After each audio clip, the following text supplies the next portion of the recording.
Bismillahirrahmanirrahim. Ineffectiveness of fiscal policy or limitations of fiscal policy we are going to discuss.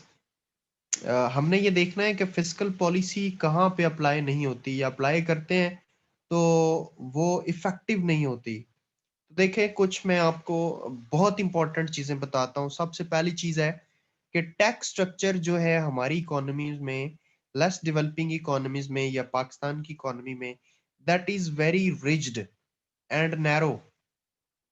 मतलब tax structure इस तरह का बना हुआ है कि टैक्स हमारा, उसका जो रेशो है वो बढ़ती नहीं है। हम टैक्स को ज्यादा कर ही नहीं सकते, बढ़ा ही नहीं सकते। मतलब इतनी ज्यादा एफर्ट्स के बावजूद, इतने तरीके अप्लाई करने के बावजूद हमारा जो टैक्स स्ट्रक्चर कुछ इस तरह का है, मतलब ऐसा आप कह लें कि कॉम्प्लेक्स है कि टैक्स जो है उसकी कलेक्शन बढ़ती नहीं है और फिर नैरो है।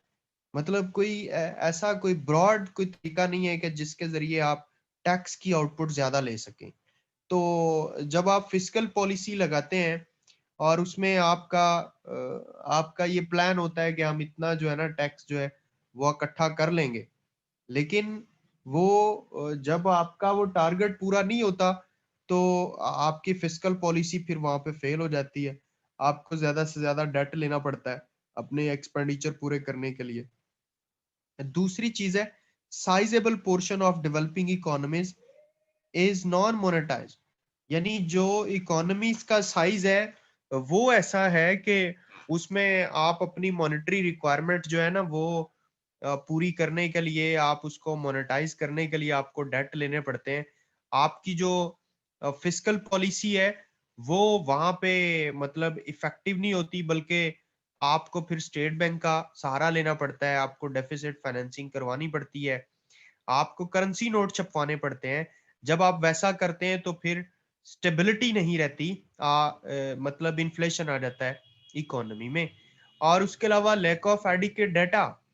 सबसे बड़ा प्रॉब्लम ये है कि हमारे मुल्क में जो फिस्कल पॉलिसी इसलिए इफेक्टिव नहीं होती क्योंकि वहां का डाटा रिलायबल ही नहीं है, और डाटा जो है कई जगहों पे अवेलेबल ही नहीं है।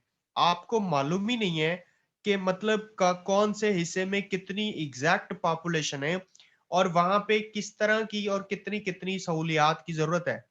अभी देखे ना, अभी भी करंट एक इशू चल रहा है कि मतलब कई 3 से 4 ऐसी पॉलिटिकल पार्टीज हैं पाकिस्तान की जो ये कह रही हैं कि कराची की जो आपने पॉपुलेशन सेंसस किया है उसमें आपने पॉपुलेशन कराची की आपने 1 करोड़ 60 लाख आपने शो किया है, जबकि कराची की एग्जैक्ट पॉपुलेशन 3 करोड़ से ज्यादा है। सॉरी, 3 करोड़ से ज्यादा पॉपुलेशन कराची की है। इसका मतलब क्या हुआ कि जो 2017 में पॉपुलेशन सेंसस हुआ वो सही नहीं हुआ, वो फेक हुआ, वो जाली हुआ, वो गलत हुआ पॉपुलेशन सेंसस।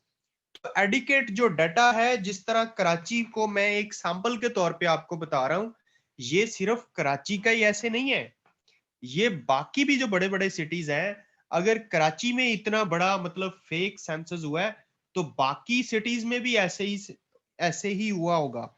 तो हमारा जो डेटा होता है वो इतना रिलायबल ही नहीं होता, वो मोस्टली फेक डेटा होता है और गलत डेटा होता है। यानी आप ये कह लें कि फिस्कल पॉलिसी को मिसलीड करने वाला डेटा होता है। जब आप फिस्कल पॉलिसी लगाते हैं वो फिर मेयार पे पूरा नहीं उतरती। क्यों? क्योंकि डाटा जो आपको मिला होता है वो डाटा ही मिसलीडिंग होता है। सबसे बड़ी प्रॉब्लम ये है। वो दूसरी बड़ी प्रॉब्लम ये कि इलिटरेसी प्रॉब्लम है हमारे यहाँ।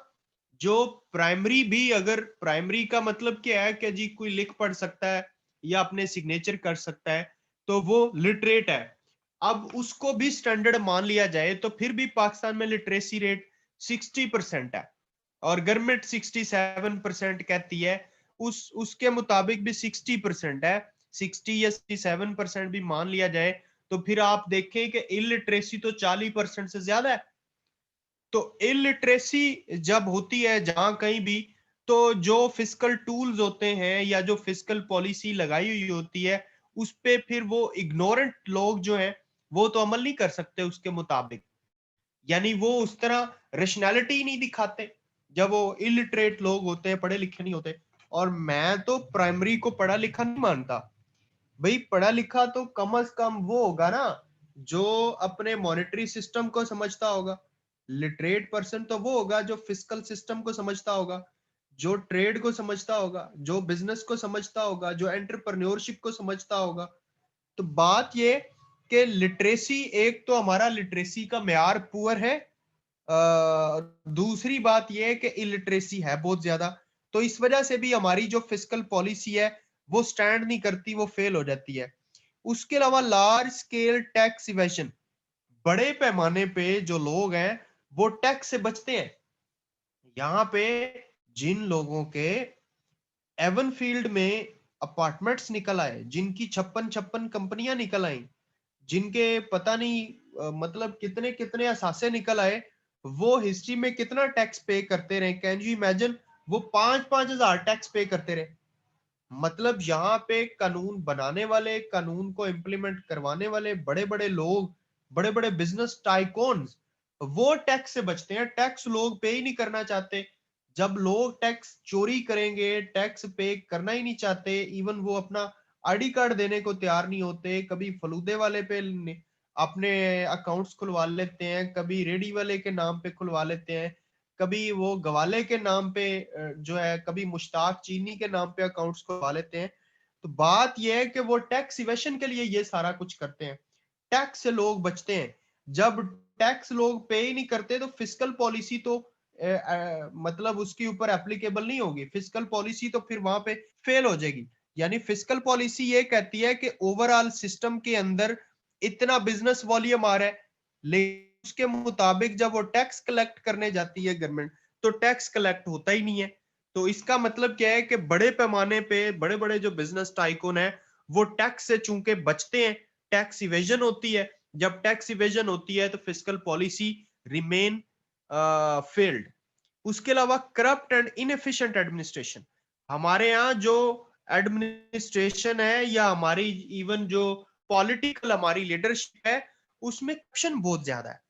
करप्शन है और एडमिनिस्ट्रेशन इनएफिशिएंट है। तो इस वजह से भी हमारी जो फिस्कल पॉलिसी है वो इफेक्टिव नहीं रहती। और उस मतलब वो हम